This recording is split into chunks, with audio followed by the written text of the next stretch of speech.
welcome back to Why Now with Books with your girl Kay. As you can see by the title, we are reviewing Love After Love by Ingrid Persuad. So we are ending the month of June with this book. As you know, June was Caribbean Heritage Month as well as Pride, and this book is a reflection of Caribbean Heritage Month. The book is centered in Trinidad and Tobago, one of the greatest islands, and Pride. It has homosexuality, right? So we got a 2-for-1 special. First, let me just start by saying, how are you guys doing? I hope all is well. Drop in the comments, let me know how you're doing. I'm not drinking wine. I'm drinking a Trinidadian rum punch today, you know, keeping it a little up. But yeah, so let's jump into the book. So I'm gonna start by saying I love this book. Like, I truly enjoyed this book. If you read this book, drop it in the comments. I'm not into like books that has a lot of connections with love. It's just not me, but I do. Sometimes I'm iffy. I like a good love connection. But I really enjoyed the characters, especially Mr. C. Like, Mr. C, hands down, was a beautifully written character. I would love to have been his friend.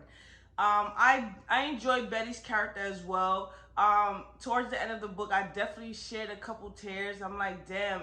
It's more so like the character's pain and not the story itself of why I shed the tears, if that makes sense. But yeah, it was a beautifully written story. Like, I enjoyed every minute of the story. It's just that I felt like the ending, I always want more out of the ending if I like a book. It's just, I felt like it ended so quick. Like, we didn't get to see what happened, but I guess that's kind of the point, because for Betty, the character, like, she got her wish, so ultimately that's kind of what the story was gearing towards, with Betty's wish. And you'll see towards the end. So although I wanted more, the book kind of is, well, the book is complete. Not kind of is, the book is complete. Right, but anyways, let's jump into it. I'm not going to go too much into detail. We're just going to go through the bases, right? So let me introduce Betty. So Betty, of course, all the characters is Trinidadian, of course, right? So the book is centered around a time, well, currently a time in Trinidad where, you know, a lot of stuff men do, they get away with it. For abuse, lying, murder in this book. The murder rate in Trinidad was so high. Of course, currently it is the same too. And a lot of homosexuals was being murdered in the book, right? So it's just like you get to see another side of Trinidad. Like, when of the Caribbean period, you know, when you read about these books, you don't get to hear about the dangers, the violent side.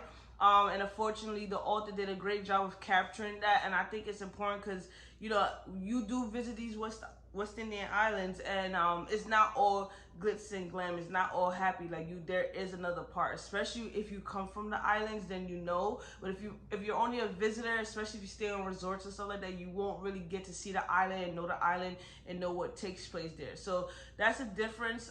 That's what I can say about people who don't come from the island, who's never lived in the island, who's never even visited the island or stayed a certain amount of period. You don't really know a country. You only get to see temporary beauty, right? Again, Trinidad is a beautiful place, but like all countries, they have its way, right? And some people are still stuck in the past where, you know, they deem certain things a sin, or they pick and choose what's a sin and what's sin that they're gonna be for, and what sin they're gonna be against, etc. So it's a lot. It's a lot. But anyways, you get to see another part of Trinidad, and another perception of Trinidad, right? So anyways, we meet Betty. So Betty was married to a man named Sunil, right? And these characters are more so like the Indian Trinidadians. So they live up in the bush. Like, you'll see, like she mentioned, Chaguanas and San Fernando and stuff like that. So they live up the mountain. So yeah. So we meet Betty. Betty was married to Sunil, right? So Betty and Sunil, everybody deemed that this couple was happy, and you know, because Sunel was a good-looking man, and they wonder why Sunel picked Betty, and they come from two different types of families, that the Sunel could do no wrong. Long and behold, Sunel was a drunk, right? And if you come from Trinidad, then you know in the Indian Trinidadians, they could drink. Like they could drink, right? So Sunel and Betty married, but when they was home, Sunel would beat and abuse Betty, right? They had a son, Solo. Once Sunel gets some rum in his system, he not only is he beating Betty, he beating Solo. And Betty tried her best to shield and protect Solo from Sunel's wrath, right? At one point, Sunel tried to quit cold turkey drinking rum, but of course, you know, he had enablers and he wasn't strong enough. And he went back to the rum and he was very abusive, right? So it got to the point where Betty took licks for years, to protect herself, protect her son. On Solo's 4th birthday, you know, Sunel was just doing too much, right?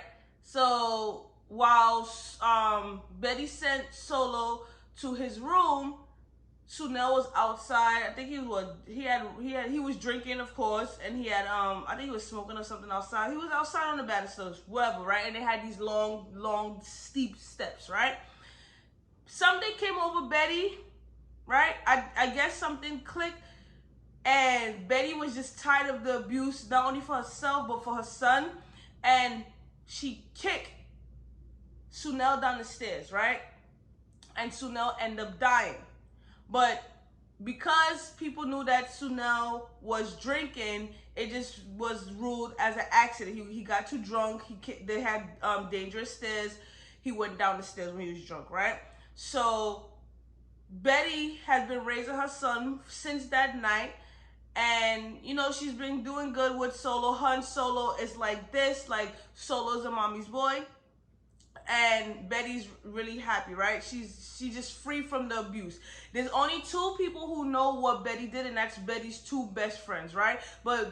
And Betty confided in them because they knew the other side of Sunel. Where when Betty was talking to Sunel's family and stuff like that, like his family never wanted to believe that Sunel was like that, right? So of course, in denial. And his brother Harry was an enabler. Like her brother Harry would tell Sunel, come, let me go and drink, all this stuff. So Betty just realized she didn't have any allies, right? And then Betty's family would be like, oh, sometimes you need a little licks from your husband to get in order. And I hate that. I'm just gonna say it right there. Like some family, because they deem a man to be good or a man to be a provider and a man to have money, and they see that he taking care of the family, they try to excuse those behaviors. And it goes on a lot in the West Indies, and it's annoying. It's annoying. Like, so Betty didn't have any family or anyone to protect her, right? Because it got to the point where, you know, Sunel was beating Betty so bad, like she went to the hospital so many times.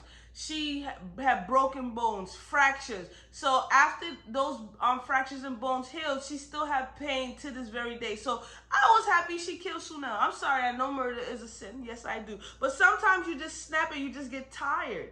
Some may ask why Betty didn't leave, right? And you have to take in all the factors, right? Once you marry a man in the West Indies, you know, it's a little different from America. You just don't up and leave. You have bad-minded neighbors who like to talk. Because Betty was working in a school, but, you know, battered woman syndrome is a real thing, right? And she also wanted her son to have a family, the father in her son's life, right? So she took all these factors into account, and it's not easy to walk away. So people be like, oh, you're getting abused, walk away. Depending on the circumstance, it's not easy. It takes a while. Sometimes you snap just like Betty did, and boom, right? So yes, that's that. So now Betty is living in a big house with just her son and Solo, right? And I said she worked in a school. So now Betty meets Mr. C. They are co-workers, right?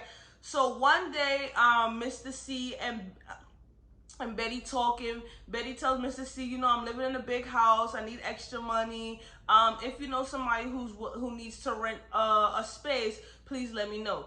So Mr. C's like, all right. Next thing you know, Mr. C, there was a situation at his old apartment. He had to move. So he ended up going to Betty and telling Betty, yes, I would like to rent from you, right? Mr. C is more so of a quiet man. He don't mako. He don't get in people business. He go to work. He read his book. He's full of wisdom, right? So Betty ended up saying, you know, although you're a man, I will rent the apartment to you. It's okay, right? And Mr. C is a good looking man, right? So they end up connecting. He ends up renting from Betty, and that's when he meets Solo. So at the time, Solo's, well, I want to say Solo's was 9 years old. And Solo is very, again, connected to Betty and very respectful. Betty's raising Solo right. So Solo and Mr. C take to one another. Of course, Solo do only talking. He's a small boy, so he don't really go outside or anything. And also Betty hasn't really taken Solo around his father's side of the family or family period because of what Betty went through, right? So Solo was so small that he never truly remembered what happened between him and between his mother and his father, right? Because Sunel would beat Solo so bad, slap him up just for not answering what you learned in school, right? So he was so small he didn't remember the abuse. So, and Betty wanted to protect the image that Solo had of his father, so she never bad talked his father. She just let it go, right? So, Mr. C and Solo take to one another, and they form a connection. So, Mr. C eventually, years go down by the line, and you know, Mr. C is a representation of a father figure in Solo's life, right? So I'm gonna introduce Mr. C. So Mr. C, and he's around 30 something, his late 30s, right? And again, he's a quiet man. He sticks to himself. So when Mr. C was 15, his family disowned him. Mr. C is gay, right? So because he's so beautiful, but he's never taken any woman, so it just make it seem like, you know, he either hasn't found the right one. He doesn't present as being gay, right? But from 15, being disowned by your family, to a big man, you know, he hasn't found love. He's still closeted. No one knows that he's gay. Of course, in the book, the authors do, I think, a phenomenal job capturing how homophobic the island of Trinidad can be. The minute you expose yourself as being gay, people tend to kill you. They murder you just for being gay. And that's anywhere. That's not just in the Caribbean, but that's anywhere. Well, I'm going to say that that's anywhere, but that's just that. So he's scared of coming out, and he's living his life in the closet since he was 15 because he doesn't want to be murdered. And who wants to be murdered? Nobody. Okay? And then with the West Indies, once you're murdered and they find out why you're murdered, they tend to put your case on the back burner. So yeah, because you're gay, it doesn't make any sense, but I mean, hey. But yeah, anyway, so he's closeted, right? So you'll see he had a scene where he was on the beach and he met a guy. They locked eye contact. He's very cautious at that too. And he goes into have these little mini episodes with men on the beach, right? And then they go. And honestly, a lot of professionals in this book was closeted gay. But of course, you cannot come out because once you come out, 9 out of 10 times, somebody's going to find out and they're gonna murder you, right? So he's dealing with that. So he just goes around and he really started to say, okay, I'll rent from Betty because, you know, I could use her as a cover up low key. So anyways, you know, Mr. C and Betty, they grow close over the years and they become like a little family. So Betty's a beautiful woman, right? But she can't really like either get a good man or she attracts men that's not worthy of her. So as the years go by, you know, Betty started wondering like why Mr. C would not make a move on her. So one day they drinking rum, whatever. Mr. C kisses her. They go down to his room and they start you know, kissing and stuff, and Betty, you know, in the book, she want to showcase her sexual skills. She's like, he's a good looking man, I'm good looking, my body is nice, so she want to showcase her sexual skills, right? And Mr. C just couldn't perform. Like he couldn't do anything. So he ended up stopping Betty. Betty trying her best. Betty bringing out the works, right?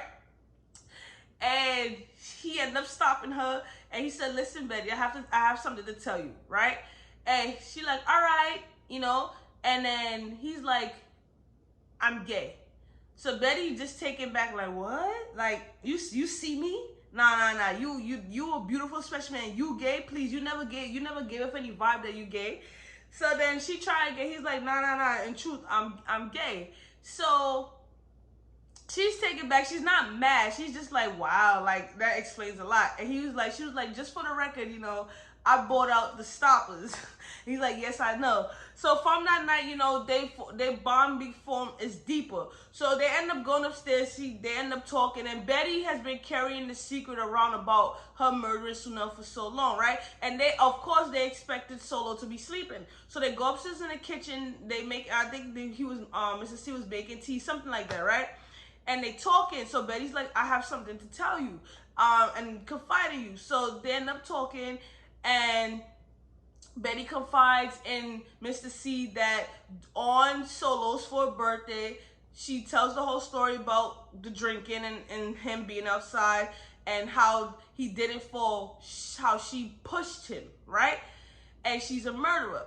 So while Mr. C is you know, providing that support, because he understands. Like, she told him about the abuse. Like, Betty had to do what she had to do. But they didn't know that Solo was standing there. At this point, like I said, Solo is a young boy, and he overheard the whole conversation. So Solo said, oh, you killed my father, you killed my father. But Solo was so young with the abuse that he didn't remember how his father abused him, right? So since then, ever since Solo overheard that his mother killed his father, he hated his mom. Solo felt like his mom took his father away from him on purpose, and that's why he is fatherless, right? So Solo started acting out as a teenager. He stopped talking to his mother. They grew apart, right? Solo became a big man. And the only person that Solo would talk to was Mr. C. Again, Mr. C and Solo, they would like, Solo was a boy. How can I describe Solo, right? He's very charismatic, but he's a loner. He don't have any friends. Solo's very emotionally connected. But I don't want to go too much into his character, but I need to explain his character in a way. How could I say Solo, right? Solo bottles up all of his pain, right? Sometimes he's able to compartmentalize, but he bottles up all his pain and he doesn't talk. And then sometimes when he talks and confide and release, he talks to Mr. C, but he's not truly digging deep into himself. He's not self-aware. There's no self-preservation. There's no self-actualization. So, and he has a lot of trauma, right? And now that displacement of anger is put onto his mom. So when Solo becomes of age, he doesn't really finish school. He told his mom that he want to go apply for his visa to visit his family in America. So he's been talking to his uncle Harry. Harry lives in America, right? And his uncle says, okay, you could come visit for about 6 months, and then you'll go back. So Betty is not really focused on, you know, Solo's real intentions. So she's just like, you know, she knows he's mad at me. Solo's been a good boy up until this time. Like, he deserves a vacation, right? So she agrees to let him go get his visa. So when Solo leaves, Solo is about 18, 19 when he leaves. Yeah, around 18, 19 when he leaves. Again, is the conversation between him and his mother's off. He only kissed Mr. C goodbye in the airport. He wouldn't even do that to his mother, right? He hates his mother. And I'm just like, you know, Solo's a little asshole, because when he overheard Betty talking. Betty tried her best for years to truly get Solo to understand, your father abused me. He was a drunk. I was in and out the hospital. I did it to protect you. He used to beat you. Solo disregarded everything that Betty said. And I understand because, you know, it's like he felt like his mother lied. But it was implied that because he was drunk, he felt unsafe. She never really lied to him. She just didn't tell him the truth. But that's not something you tell a child. She was going to tell him, but how do you tell a child that, right? She wanted to tell him, but she wasn't going to tell him as a child. She was going to wait for a right moment. Honestly, I don't think there's a real right moment. But still, for Betty to be such the protector, for Solo, he didn't give his mom the opportunity to explain stuff. Like, whenever she tried, he just shut it down. So she tried. So when he went to America by Harry, his uncle, you know, he felt like it was a different atmosphere because, one, he didn't grow up with his uncle. They just started talking, and he also blamed his mother for keeping him from his father's side of the family, right? But again, Solo is just so wrapped up in his anger that he's not willing to listen to his mother's side of the story. So anyways, he goes to America, and the first thing he realizes that America is not all dreams. He goes to New York at that. If you're from New York, if you ever been to New York, let's say it. I can say it because I live in New York. New York is dirty. The air smells stink. Like, it's not all what it's cracked up to be. When people think about New York, they think about Manhattan. They think about Times Square. No, if you go leaving from JFK, first of all, JFK is chaotic. It truly stinks. It's dirty, especially when he was staying in Queens. I forgot which part of Queens he was staying by, but that part of Queens he was staying by, of course. So he gets a hit of the difference between Trinidad and New York. And yeah, so where his uncle is staying, they have a house, but the house is smaller from his house in Trinidad. And again, if you won't understand the difference of living if you've never lived anywhere besides America, right? But it's a different atmosphere. It's a different vibe. You have to get accustomed. You have to assimilate. So it's so different, right?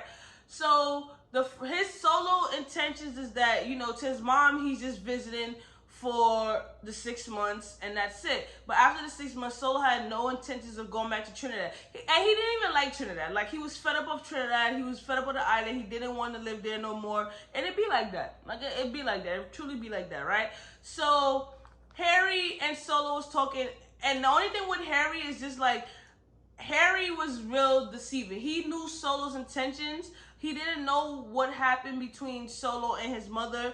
But at the same time, you know, when Betty was calling and Solo didn't want to speak to Betty, Harry already knew that Solo wasn't coming back to Trinidad, right? And he kind of enabled Solo's negative behavior, and it kind of pissed me off. But I'm just like, some certain things is not his place to say, especially because Solo's considered an adult, right? And I just have to say, I didn't like Harry's character.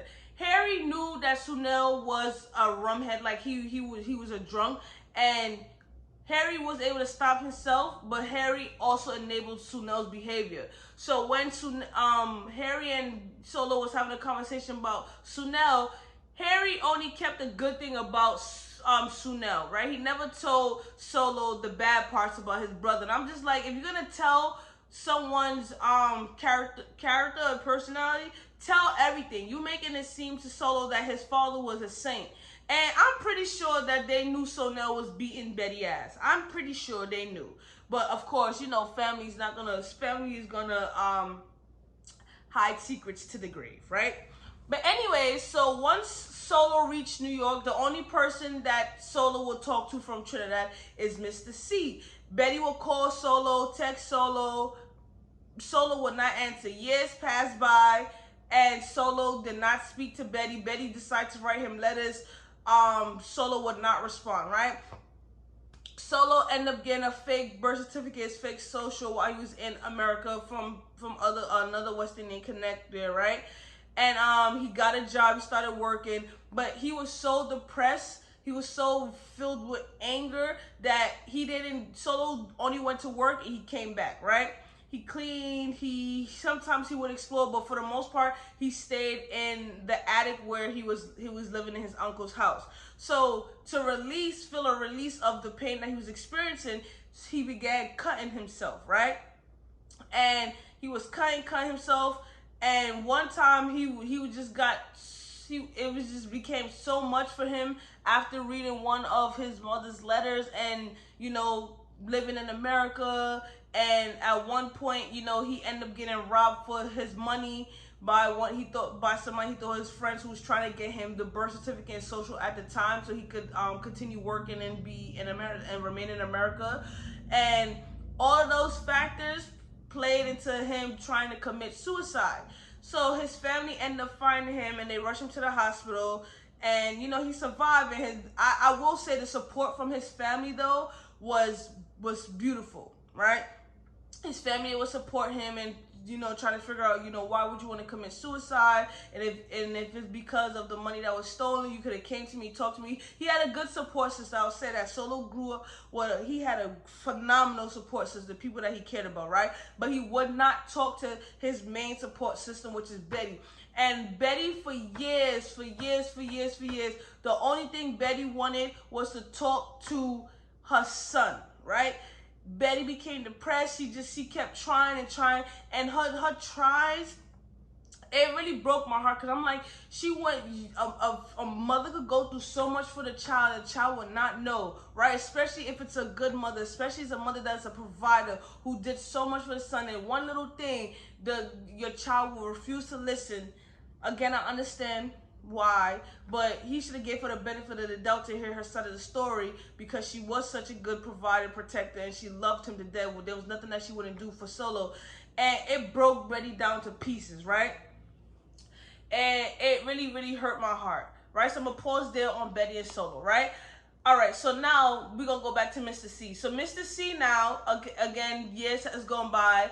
Mr. C at one point, when he was outed at 15, he was messing with a little boy named Manny, right? That was his first real love. So during the book, Mr. C finds Manny on Facebook. He ends up going to a game, it was a football game. He ended up going to a football game. That's where he saw Manny. Down the years, Manny and Mrs. C reconnect, and they love is just beautiful. Like, Mrs. C was always in love with Manny. Of course, Mr. C throughout the book he had another relationship, but it was toxic. But with Manny and Mrs. C, although Manny was married, Manny had an open relationship, and Mrs. C and Manny, they just reconnected. But I will say, Mrs. C, like, sometimes because he was so closeted and he didn't have good relationship experience, he settled for less. He put up with so much from men, and it was just like, I was just screaming, know your worth. You're such a beautiful soul. Well, obviously character. Know your worth, right? That's what I wanted from Mr. C. Like, stop settling for what you less than you deserve. But again, when you closeted, you can't come out because of where you live in. It's just so much that you could do, right? So anyways, now Mr. C finally finds the love that he's longing for after all these years of being a closeted male, right? Again, they had to hide because he can't come out. Manny was out though, I will say that. Like, Manny was married to a man. People knew that Manny was married to a man, and Manny was out with his sexuality, and Mr. C wasn't. I can't remember. I'm trying to remember if I don't think Mr. C ever really came out, but it was implied once he started messing with Manny, they would go on stuff like that people knew, right? So now, hold on, I want to make sure I'm not missing too much.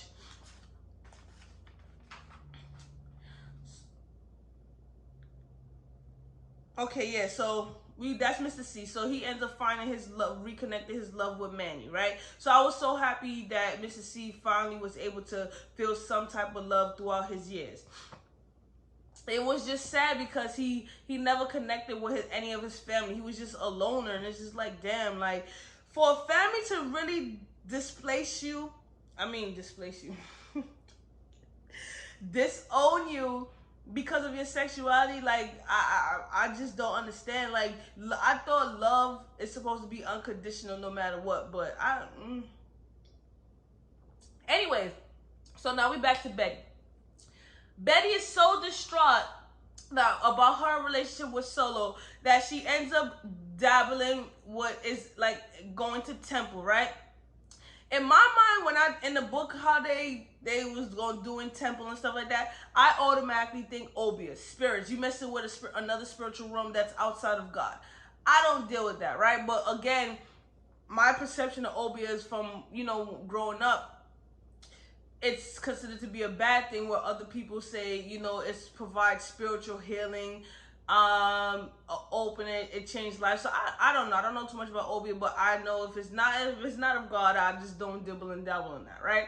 So Betty ends up going to temple. She ends up going praying to some high thing about, you know, her relationship. She just want her son. She just want her son back. She just want her son back, right? So after Betty goes to temple, she's praying and asking for her son back. She drinks some little concoction. She gets the news. I forgot to mention, eventually Mr. C ended up moving out of Betty's house and renting his own apartment because they realized that they needed space. And after Solo left, it's just like, you know, Mr. C couldn't bring these men to Betty's place like that, and Betty just needed her own space. And Betty started dealing with a man that was so needy, like he was just doing too much. Like I can't stand a man like that. But yeah, so they end up living their separate ways, but they end up staying in contact. And Miss Betty and Mr. C was the only family that they really had. So that was that, right? So you know, again, Solo and Mr. C kept in contact. Mr. C kept trying to tell Solo, like, you need to talk to your mom. You need to hear her side. Like, Solo's just like, you know, nah, I don't really want to talk to her. Mr. C would update Betty on Solo, but he wouldn't get in the middle of it, right? And it was just like Solo was being a real ass. I'm just gonna say that. So anyways, after Betty goes to temple, right, she get the news that Mr. C was murdered. So somebody found out, somebody found out that Mr. C was gay. The bandit broke into his home, stabbed him up several times. Like, when he died, like, his character died, like, I really cried. I really cried for Mr. C. I'm like, you know, the whole time he tried to avoid a death like that, and it still came knocking on his doors, right? So Betty started blaming herself because she's like, damn, Mr. C died. But I'm gonna tell you why she blamed herself, right? So after Mr. C died, you know, she calls Solo. She tells Solo the news. Solo's devastated. And again, like I said, it's been years since Solo's been back to Trinidad, and Mr. C dead brought Solo back to Trinidad. So when Solo reached Trinidad now, of course he went to stay by his mother. He's not talking to her. He's being rude and disrespectful. And I just wanted Betty to knock Solo one good time. But again, you know, Betty's just happy for her son to be in her presence, right? And she's willing to put up with anything. But I'm not a parent, so I don't know, so I can't really speak on this. But I could imagine if it was me and I was being a parent, like, at some point, yes, I understand why you're mad, but disrespect, I'm not tolerating. Yes, you angry, you've been angry for years, but you're not gonna come into my home and disrespect me. I'm sorry, right? So while Solo is there, he meets Manny, right? I should mention that before Mr. C died, he did confide in Solo that he was gay, and Solo was okay with it. Like, Solo was like, okay, like, I still love you. And Mr. C, that really brought tears and happiness and joy to Mr. C, because he thought Solo would disown him once he found out that his sexuality, but Solo didn't care. He still loved him the same way, right? So I want to mention that. So it's not like Solo was in the dark. And Mr. C confided in Solo that he was in love with a boy named Manny. They reconnected, right? So Manny and Solo end up reconnecting because they're making funeral arrangements for Mr. C, and they planning his funeral. So again, you know, Solo and Betty one day. Yeah, it was the night, right? One night they got into an argument. Solo was like, you killed my father, and I've been holding this secret, and I should turn you into the police. And Betty was so fed up. Betty said, come, let's go. I am tired. If this is going to make you feel better, if me going to jail is going to make you feel better and you don't want to hear my point of view, I will go to the police station. I will turn myself in. So Solo's taken back, like, you would do that? And then she was like, come on, like, I'm just tired of the fight. I'm trying to argue. Like, Betty was so broken down again. The scene broke my heart because I'm like, he doesn't even know what she went through. And, you know, he ended up going to stay by Manny. And he was, again, Solo's just being an ass. So at one point, Manny ends up having a real conversation with Solo. He was just like, you know, with Solo. So Solo was like, you know, I really like you, Manny. We connect, and I see why Mr. C loves you, right? And then he was telling Manny that, you know, I can't stand my mother, and my mother killed my father. And then Manny was like, but did you listen to your mother's side? He said that one of the reasons why Mr. C loved your mother and married your mother so much is because of her resilience, because of her strength. That everything that she went through, the abuse, how your father broke her arm and put her in and out of the hospital, that she was still able to find the strength to get up and take care of you, and she did what she had to do. And he made, like, Mr. C tried to get Solo to see that side, but of course it didn't work. So Manny was able to break through that barrier that Solo had against his mom, and he was able to see a different, like, spark of what his mom truly went through his father. I'm just like, she's been trying to tell you that, so for years. So he was Manny was telling Solo, like, okay, you want to turn your mom in, that's fine, but I'm not mad at your mom for doing what she had to do. You don't know what she went through. And she was like, your mom still has pain in her arm from the abuse and the broken bones and the healing. He was like, do you know how strong of a woman she has to be to still get up every day after the trauma that she endured? And she shielded you, right? And then Solo started to remember that he was scared of his father when he was a little boy, and all of that trauma was repressed, right? So now as he's talking to Manny, the trauma is being brought up to the light, right? And Betty didn't get any healing. Solo didn't get any healing, right? But again, Solo was so young, so that trauma will regress, right? So now, after that talk with Manny, they go by the water to cremate Mr. C, and Betty's at the point where, you know, she's like, you know, she's just tired. She's just tired. So she's sitting down in a chair. Solo comes up to her. He's like a distance away from her. She reaches into a cooler to hand him a red Solo. So if you don't know, red Solo is a Trinidadian drink, right? She ends up handing it, like, taking a drink out the cooler and handing it to him because Solo refused to touch her, to be near her. So she was like, you know what? I don't want him to touch me or for him to feel any way. So she's going to hand it to him to a distance, right? She's just tired. She's like, you do what you want to do. This is the relationship that is going to happen that way. It is what it is. She ends up handing him the Solo, and he ends up just hugging her, right? That conversation with Manny sparked something, and then it was forgiveness between them with that one embrace, right? But I mentioned earlier, Betty blames herself for Mr. C's death because she went to temple. She was praying for in the temple to the whatever god it was to bring Solo back, and Solo ended up coming back because of Mr. C's death. So you know, she says she triggered Mr. C's death to bring Solo back. So that's why she blames herself, but she never told anybody that, right? And I'm like, damn, I know Mr. C was smiling down on the Union, but I'm like, he didn't have to die like that. But yeah, it was just such a beautiful story, and I'm just like, it was just love, healing, family trauma, relationships.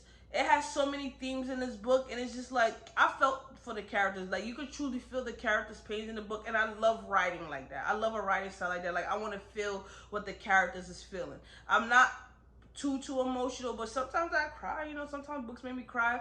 But yeah, it was just, I cried for Betty's pain, her trauma. I cried for Mr. C's death, and it was horrific, but the story, it was such a beautiful story, right? Anyway, anyways, if you've read this book, drop it in the comments. I'm pretty sure this video is long. I'm not sure what the next book review is. It's probably gonna be S.A. Cosby book, a thriller book. But we'll go from there. Again, drop your suggestions in the comment section. Follow me on IG, TikTok, and until next time, your girl is out.